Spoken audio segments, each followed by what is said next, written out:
Hello dear learners, आप सब कैसे हैं? आई होप आप सब बहुत अच्छे होंगे।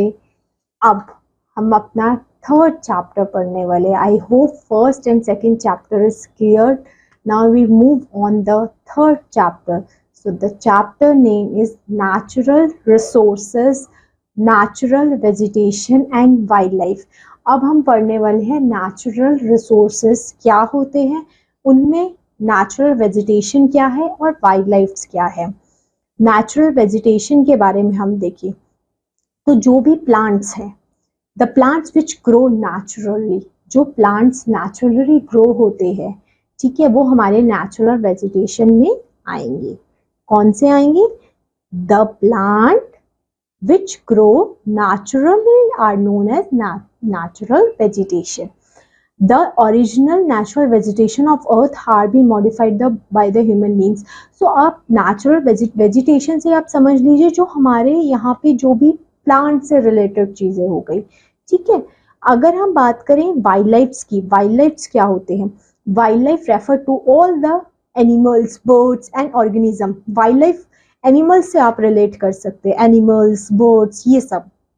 नेचुरल वेजिटेशन में जो भी हमारा प्लांट से रिलेटेड, ठीक है, वो सब आ गए। और वाइल्ड लाइफ में हमारे आ गए जो हमारे एनिमल्स है, बर्ड्स है, ऑर्गेनिजम्स है which live on their natural habitats, ठीक है, वो सारे वाइल्ड लाइफ हो गए।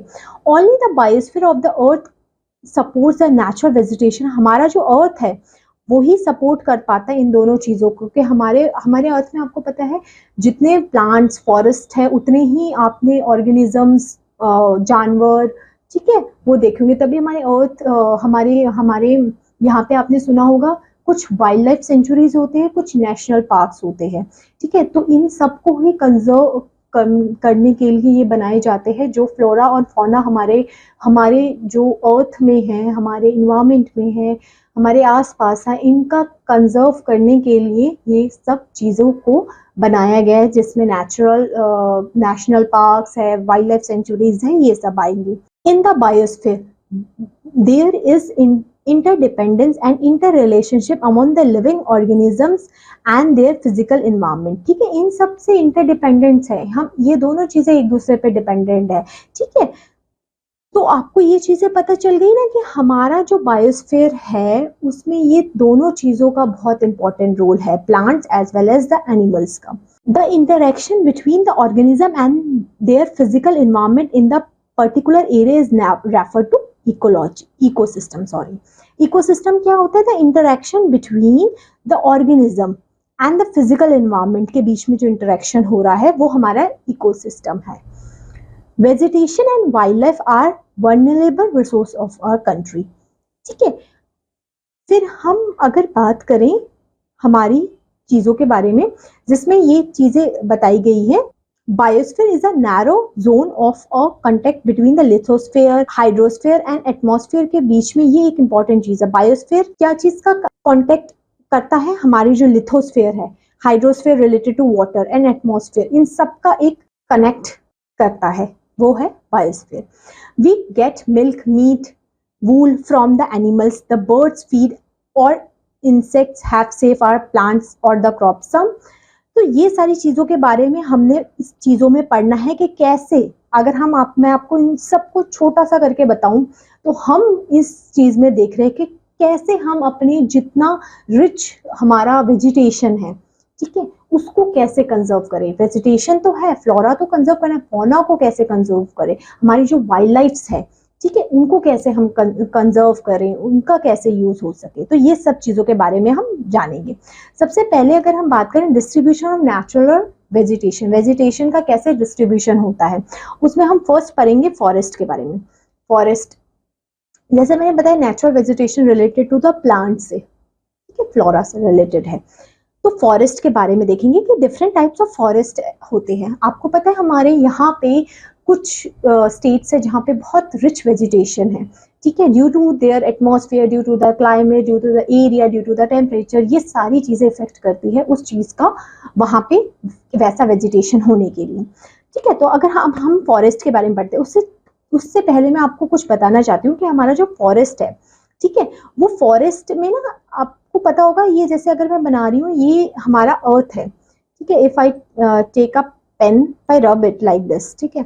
मैं आपको एक चीज बताती हूँ, इसमें ना ट्रॉपिकल चीज के बारे में बताया, ट्रॉपिकल क्या है, ठीक है, सब ट्रॉपिकल क्या है, तो वो मैं आपको, जैसे ये हमारा अर्थ है, मैं भी ऐसे ही बना देती हूँ। देन आई रब, लिख, ये हमारा अर्थ है for example. I hope this is not so good, but ये हमारा अर्थ है।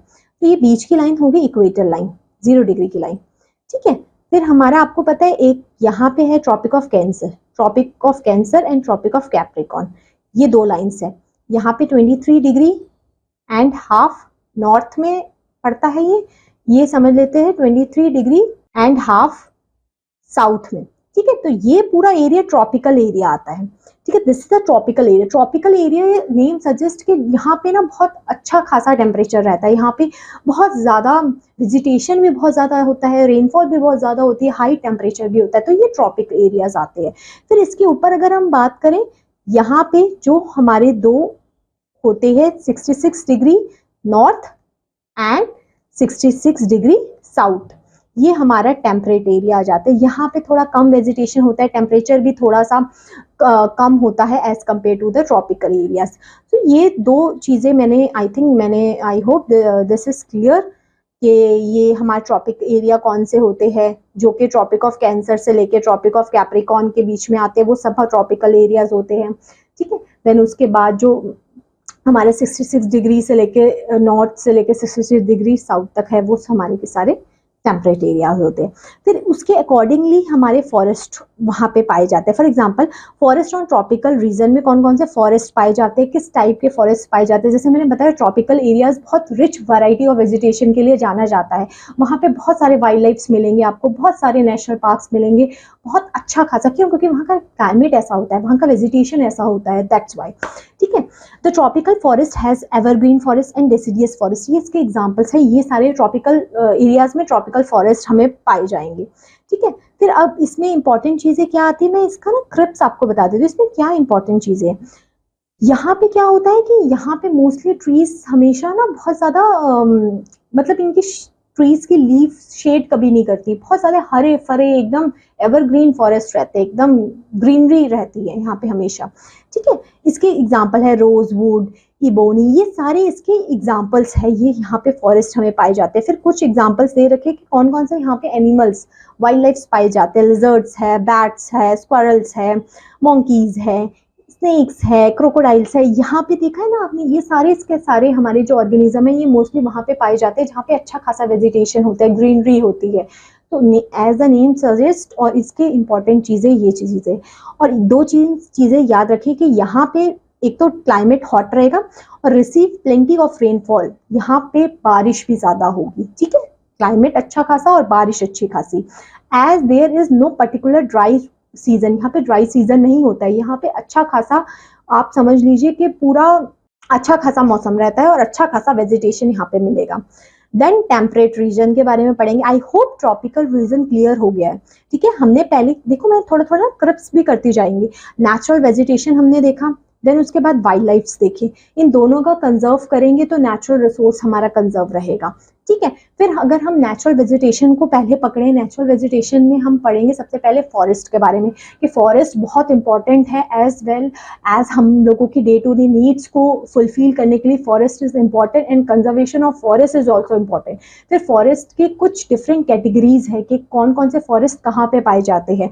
जैसे अगर हम बात करें हमारे ट्रॉपिकल फॉरेस्ट के बारे में देखा, फिर अब हम देखने वाले टेम्परेट फॉरेस्ट के बारे में। According to the temperature and altitude ये सब डिवाइड होते हैं डिफरेंट डिफरेंट रीजन में, कि जहाँ पे ज़्यादा टेम्परेचर है तो वो ट्रॉपिकल एरियाज हो गए, फिर उससे कम है तो वो टेम्परेट एरियाज हो गए, ये सारे डिवीजन है। आई होप यहाँ तक क्लियर हुआ होगा। फिर उसके बाद में हम टेम्परेट रीजन के बारे में पढ़ रहे थे। In the temperate reason winters and mild, and इसमें क्या है, मॉडरेट रेनफॉल रहेगी, टेम्परेचर भी मॉडरेट रहेगा, ठीक है। और यहाँ पे क्या है, ट्रीज की हाइट भी छोटी रहेगी, ठीक है। वहां तो बड़ी बड़ी हाइट और वहां पे एकदम लश ग्रीन, एकदम ग्रीनरी रहेगी, यहाँ पे उतना नहीं रहेगा। और यहाँ पे ये भी चीजें लिखी कि आपको ये कहाँ कहाँ कंट्रीज में पाए जाएंगे, तो यहाँ पे ये आप बोल सकते हैं ब्राजील में, साउथ चाइना में, ठीक है, ये सारे साउथ अफ्रीका में। यहाँ पे आपने जो नेम सुने, यहाँ पे आप देख पा रहे होंगे कि इतना ज्यादा नहीं है, तो ये एरियाज में पाए जाएंगे, ठीक है। तो ये सारी चीजें आपको यहाँ पे पाई जाएगी, ठीक है। फिर अगर हम बात करें, हाँ, these forests comprise both hard and soft wood rocks, generally mixture of coniferous and deciduous variety of forest found in the lowland, ठीक है। ये सारे ट्रीज यहाँ पे पाए जाएंगे, पिक्चर्स के थ्रू भी आप देख सकते हैं यहाँ पे, ठीक है। फिर अगर हम बात करें फॉरेस्ट ऑन द टाइडा रीजन, ये कौन सा रीजन है, ठीक है, इसमें कैसे होते हैं forest. Taiga is a Russian word meaning pure, ठीक है, और अनटच। यहाँ पे क्या है, ये जो एरियाज है ना, ये ऐसे एरियाज है, यहाँ पे एक तो टेम्परेचर बहुत ज्यादा कम है, एंड ये एक ऐसे एरियाज है जो ज्यादा लोगों ने एक्सप्लॉइट नहीं किए हैं, नोन में नहीं है, ठीक है, ये सारी चीजें। और इसके दे भी रखे, ये 50 डिग्री नॉर्थ से लेके 70 डिग्री तक इस एरियाज में होते हैं। Alaska region, south Canada side, ऊपर साइड आपने वर्ल्ड का मैप देखा होगा ना ऐसे, तो अगर हम बात करें यहाँ ऊपर के साइड जो दिख रहा है ना, यहाँ पे जहाँ पे आप बोलेंगे कि इतने लोग भी नहीं रहते, temperature due to temperature and all these things, यहाँ पे ये पाए जाते हैं, ठीक है। फिर अगर हम बात करें, अब हम नेक्स्ट चीज के बारे में बात करते हैं, जिसमें हम देखेंगे कि अच्छा, हाँ, अब ये जो इन एरियाज के होते हैं, दीज ट्रीज, इनके ट्रीज टॉल होंगे, आप यहाँ पे पिक्चर में भी देख सकते हैं, जो यहाँ के एरियाज के होते हैं, यहाँ पे इतने ट्रीज आपको नहीं मिलेंगे, बीच बीच में ट्रीज मिलेंगे, और ट्रीज काफी लंबे होते हैं, ठीक है। ये सारे हमारे टॉयज और फर्नीचर बनाने के लिए ये ट्रीज का यूज किया जाता है। I hope forest part is clear to you. Next we move on the grassland part. Grassland के बारे में अपन जानेंगे। Grassland are found mostly in the region of low rainfall areas में।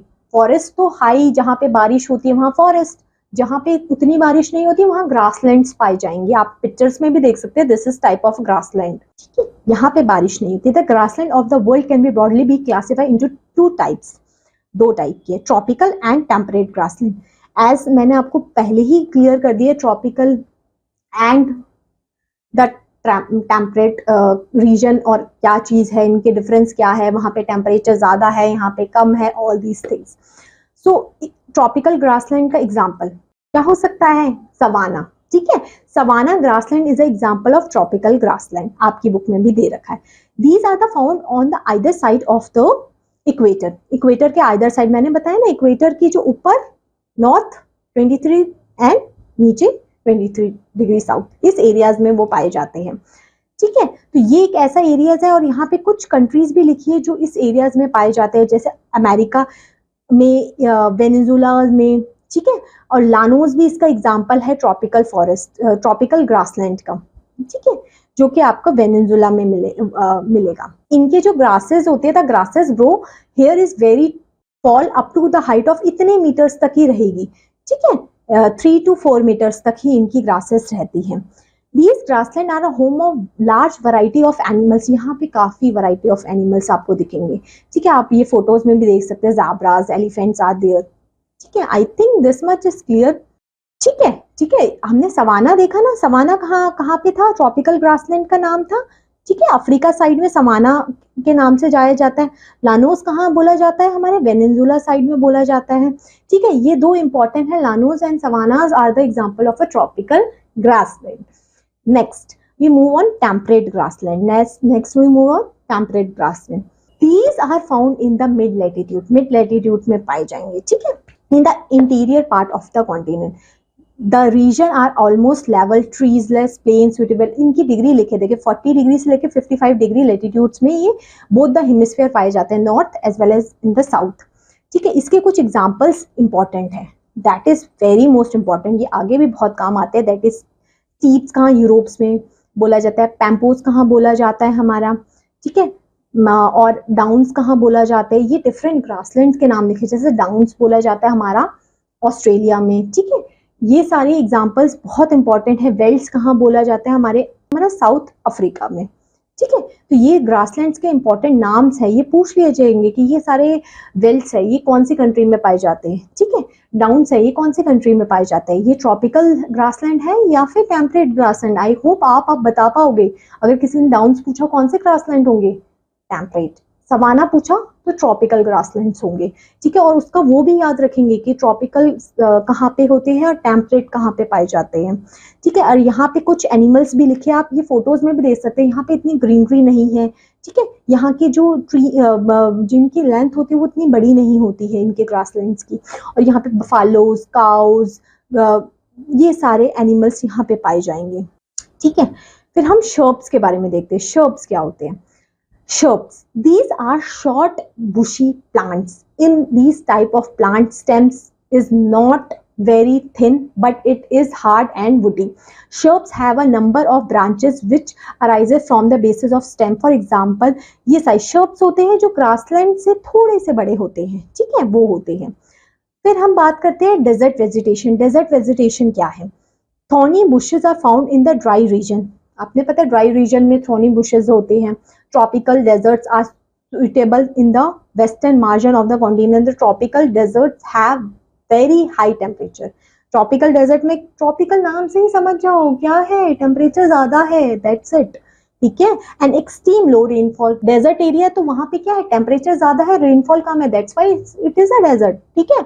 देयरफॉर वेजिटेशन कैसी है ही नहीं, ठीक है। Tundra region. टुंड्रा रीजन अब क्या होगा, बिल्कुल जो नॉर्थ पोल और साउथ पोल आता है ना, एकदम ऐसा अंटार्कटिका वाला एरिया जहाँ पे बिल्कुल बर्फ, ठंड, एकदम ऐसा वाला सिचुएशन है, ठीक है। Tundra vegetation found around the North America. North America, Eurasia, North Pole. जैसे मैंने आपको बताया North Pole, South Pole side में टुंड्रा वेजिटेशन पाई जाएगी। कोई पूछेगा ना टुंड्रा वेजिटेशन कहाँ पे पाई जाएगी? ट्रॉपिकल एरिया में, टेम्परेट एरियाज में, North Pole South Pole areas में आपको पाई जाएंगी, ठीक है। तो यहाँ पे क्या होता है, यहाँ पे कोई वेजिटेशन नहीं होता कि ड्यू टू द क्लाइमेट। ऐसा क्लाइमेट है तो वेजिटेशन होगा कैसे, है ना, आप खुद सोच सकते हो, ठीक है। There is a spell long dry winters while the summers are very short and cool. इसमें क्या है, कोल्ड पोलर डेजर्ट। यहाँ पे आप देख सकते हो इस जो आपके यहाँ पे बुक में बना हुआ है, जो पूरा मैप दे रखा है इंडिया का, कि वहां पे पूरा ग्रीनरी और कलर से मेंशन किया हुआ है कौन से फॉरेस्ट कहाँ पे पाए जाते हैं, ठीक है। फॉर एग्जांपल जो येलो कलर से है वो ट्रॉपिकल थ्रोनी वेजिटेशन है, अल्पाइनेंस, ये हिमालयस का है। ये सारे आपको यहाँ पे दिखाई दे रहे हैं in our map of India. Next, अब इतने इंपॉर्टेंट है हमारे लिए ये सारी चीजें जो हमने क्या क्या चीजें देखी। फॉरेस्ट के भी different parts, tropical, temperate, grassland देखे, ट्रॉपिकल, टेम्परेट, शर्ब्स के बारे में देखा। तो इनकी प्रोटेक्शन करना भी बहुत ज्यादा इंपॉर्टेंट है, ठीक है। कंजर्व करना भी बहुत ज्यादा इंपॉर्टेंट है। अब इनको हम कंजर्व कैसे करेंगे, ठीक है। कंजर्व करने का क्या क्या तरीके होंगे? सबसे पहला तरीका होगा कि हमारा although forest have been natural resource for, हमारा जो फॉरेस्ट है जिससे हमें डे टू डे लाइफ में जितनी भी रिसोर्सेज हमें चाहिए होती है वो सारी की सारी फॉरेस्ट से मिल रही है। तो हमको इनको क्या करना है, इनको ओवर एक्सप्लॉयटेशन नहीं करना, इनका ओवर यूज नहीं करना, ठीक है। अगर हम इनका ओवर यूज कर लेंगे तो हमारे लिए वो आगे अवेलेबल नहीं होगी। The following steps should be undertaking for conservation of forest. हम यहाँ पे कुछ स्टेप्स दे रखे हैं कि हम जो हमने अभी सारी चीजों के बारे में पढ़ा, जिसमें हम सबसे पहले नेचुरल वेजिटेशन के बारे में पढ़ रहे थे, तो इनको कंजर्व करने के लिए क्या क्या चीजें हैं, जिसमें हमें पब्लिक अवेयरनेस करनी पड़ेगी, लोगों को अवेयर करना पड़ेगा कि this is how we can conserve it. Next, हमें क्या करना पड़ेगा, हमें grazing of animal should be control. अगर हम ग्रेजिंग कर रहे हैं एनिमल्स की तो वो कंट्रोल होनी चाहिए, पब्लिक अवेयरनेस होनी चाहिए। Every piece of barren land should be planted with trees.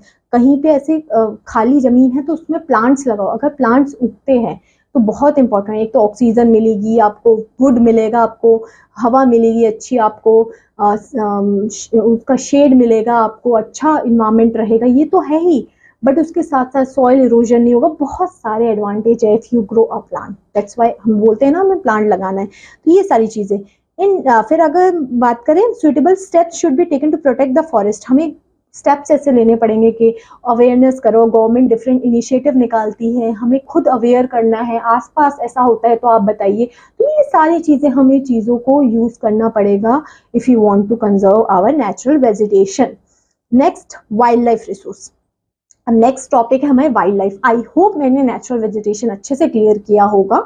अब हम मूव होते हैं, let's move on. The next topic is wild life. Wildlife include all non-cultivated and non-domestical life.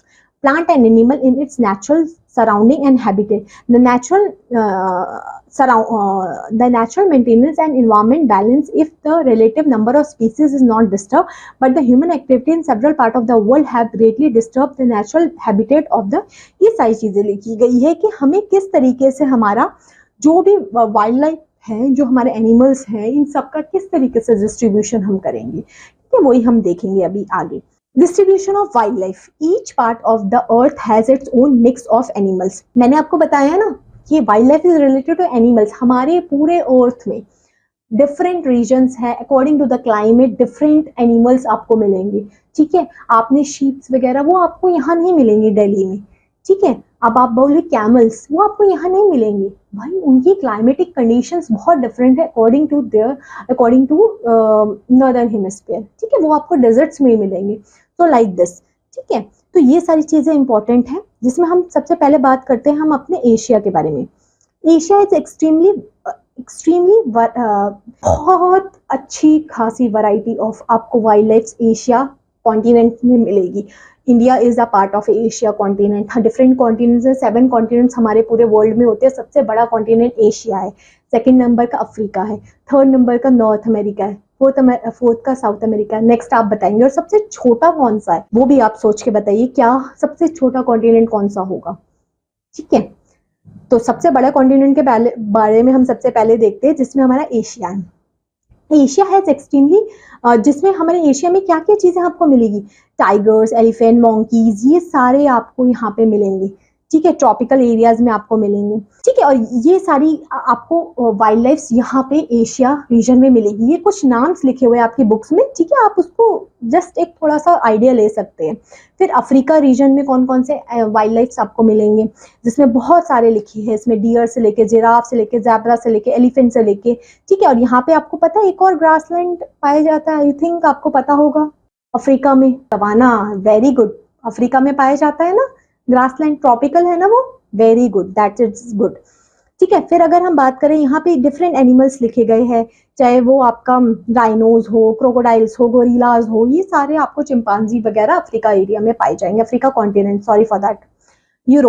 Europe में आपको देखने के लिए मिलेगा, लिमिटेड है, यहाँ पे इतना नहीं है, क्योंकि एशिया और अफ्रीका साइड में थोड़ा वेजिटेशन ज्यादा है. जहाँ पे वेजिटेशन ज्यादा होगा वहाँ पे वाइल्ड लाइफ भी बहुत ज्यादा होगी. जहाँ पे वाइल्ड लाइफ और नेचुरल वेजिटेशन बहुत ज्यादा है ना, वहाँ की इकोलॉजी बहुत अच्छी होगी.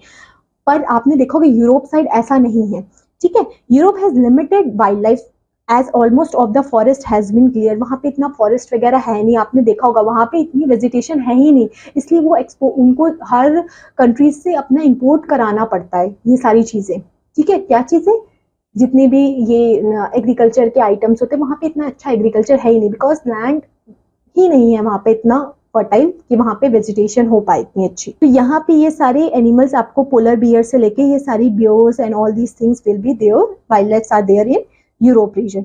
ऑस्ट्रेलिया रीजन्स में भी डिफरेंट एनिमल्स लिखे हुए हैं जो आपको पाए जाते हैं. वैसे ही नॉर्थ अमेरिकाज में है, देन साउथ अमेरिकाज में है. ये सारे एनिमल्स के नाम लिखे गए हैं आपकी बुक में, जो सारे आपको मिलते हैं डिफरेंट कॉन्टिनेंट्स में. फिर अंटार्कटिका के बारे में बात करें, जो पेंगुइन्स आपने देखे होंगे बहुत फेमस, वो आपको अंटार्कटिका में पाए जाएंगे, ठीक है. वहाँ पे टेम्परेचर कम रहता है, वहाँ पे स्नो ही रहती है. तो ये सारी चीजें. फिर हमारी इतनी अच्छी वाइल्ड लाइफ है, तो हम उसको कंजर्व कैसे करें. So conservation of wild life is very important. हमारे पास वाइल्ड लाइफ तो है, आपने देखा एशिया में, फिर अफ्रीका में, फिर यूरोप में, फिर ऑस्ट्रेलिया में, सारे कॉन्टिनेंट्स में different wildlife are there. May be जो एशिया में है वो ऑफ कोर्स आपको अंटार्कटिका में नहीं मिलेगी, जो अंटार्कटिका में वाइल्ड लाइफ है वो आपको यहाँ पे नहीं मिलेगी. तो हर जगह की वाइल्ड लाइफ को हमें कंजर्व करना है, फॉर बिकॉज अगर ये नहीं होगी ना, देखिए ये इकोलॉजी, एक बैलेंस क्रिएट करना बहुत इंपॉर्टेंट है. अगर हम सोचे हम सिर्फ नेचुरल वेजिटेशन को कंजर्व करेंगे तो हो जाएगा काम, ऐसा नहीं है. We have to conserve wildlife also. Wildlife, natural vegetations, natural resources, हमें इनको कंजर्व करना पड़ेगा. अगर इनको कंजर्व नहीं करेंगे then it very difficult to survive, है ना. हम सोचे हमारे पास पैसा है, पैसा is not the main thing. पैसा है तो क्या हुआ, बट ये सब चीजें नहीं है तो हम इनको कंजर्व नहीं कर पाएंगे. Let's move on the topic conservation of wild life. अब यहाँ पे कुछ टॉपिक्स दे रखे हैं, कुछ पॉइंट्स दे रखे हैं, ठीक है. हम कैसे कंजर्व कर सकते हैं, ठीक है. इलीगल हंटिंग, सबसे पहले इनको रोकना पड़ेगा। अगर वाइल्ड लाइफ को अपने कंजर्व करना है तो हंटिंग वगैरह कहीं हो रही है, इलीगली कहीं से जा रहे हैं, ये सब चीजों को रोकना पड़ेगा, ठीक है। Next, the government should frame a laws, इनके लॉज बनाए जाए, इनके हंटिंग अगर कोई करता है तो इनके पनिशेबल ऑफेंस माना जाए, इनका कुछ चार्जेस इतने अच्छे रहे, इनकी गवर्नमेंट इनिशिएटिव ऐसे हो और वो स्ट्रिक्ट हो, वो लागू हो, ठीक है, ताकि ये सारी चीजें कम हो सके, ठीक है। Sales and exports of animal product, ये सब प्रोहिबिटेड हो। ये जो आपने आजकल देखा ना, लेदर की बहुत सारे होता है कि हमने ये सब चीजें प्रोहिबिटेड हो, जो एनिमल प्रोडक्ट्स है कोई ना बना पाए, बिकॉज एनिमल प्रोडक्ट्स क्या होते हैं, फिर लोग एनिमल्स को मारने लग जाते हैं, उनकी हंटिंग, उनकी ये सारी चीजें होने लग जाती है, तो हमारी वाइल्ड लाइफ कम हो जाती है इस वजह से। और फिर नेशनल पार्क्स बनाए जाए, जैसे मैंने आपको पहले ही बताया, हमारे इंडिया में बहुत सारे नेशनल पार्क्स है, बहुत सारे national park as well as बहुत सारे वाइल्ड लाइफ सेंचुरीज है, इनको प्रोटेक्शन के लिए आपने बहुत सारे देखे होंगे, different largest, Kaziranga national park, Manas national park, Sundarban national park, Hemis national park, ये मैं कुछ नेम्स ले रही हूँ, गिर नेशनल पार्क, डिफरेंट स्टेट्स के गिर नेशनल पार्क कहाँ पे, आप बताओगे सुंदरबन नेशनल पार्क कहाँ पे है, वेस्ट बंगाल में है, वैसे ही हमारे काजीरंगा नेशनल पार्क कहाँ पे, असम में है, ठीक। केबू लामजोला नेशनल पार्क कहाँ पे, ये फ्लोटिंग नेशनल पार्क है जो कि मणिपुर में पाया जाएगा, ठीक है। ये सारे नेशनल पार्क्स है, इनको कुछ वाइल्ड लाइफ सेंचुरीज भी है, जो कि सुंदरबन भी है, उसमें है, आता है, ठीक है, काजीरंगा भी आता है, ये नेशनल पार्क भी है, वाइल्ड लाइफ सेंचुरीज भी है, ये दोनों की प्रोटेक्शन के लिए। तो ये पूरा का पूरा चैप्टर जो जिसमें हमने एक एक चीज, आई थिंक मैंने बहुत अच्छे से क्लियर की होगी, आई थिंक कुछ कुछ चीजें बीच में आपको नहीं भी हो पाई होगी, प्लीज आप एक बार देख लीजिएगा फिर से, आई होप आपको ये सारी चीजें के सारी क्लियर हो गई। अगर मैं छोटा सा रिवाइज करवा दूं, इसमें हमने सबसे पहले नेचुरल रिसोर्सेस में नेचुरल वेजिटेशन के बारे में देखा, फॉरेस्ट के बारे में देखा, ग्रासलैंड्स के बारे में देखा, फिर वाइल्ड लाइफ के बारे में देखा, फिर वाइल्ड लाइफ को कैसे प्रोटेक्शन देते हैं। तो ये चैप्टर यहाँ पे फिनिश होता है। I will meet you in the next class, hope आप तब तक इसको you can revise it very well. Thank you so much.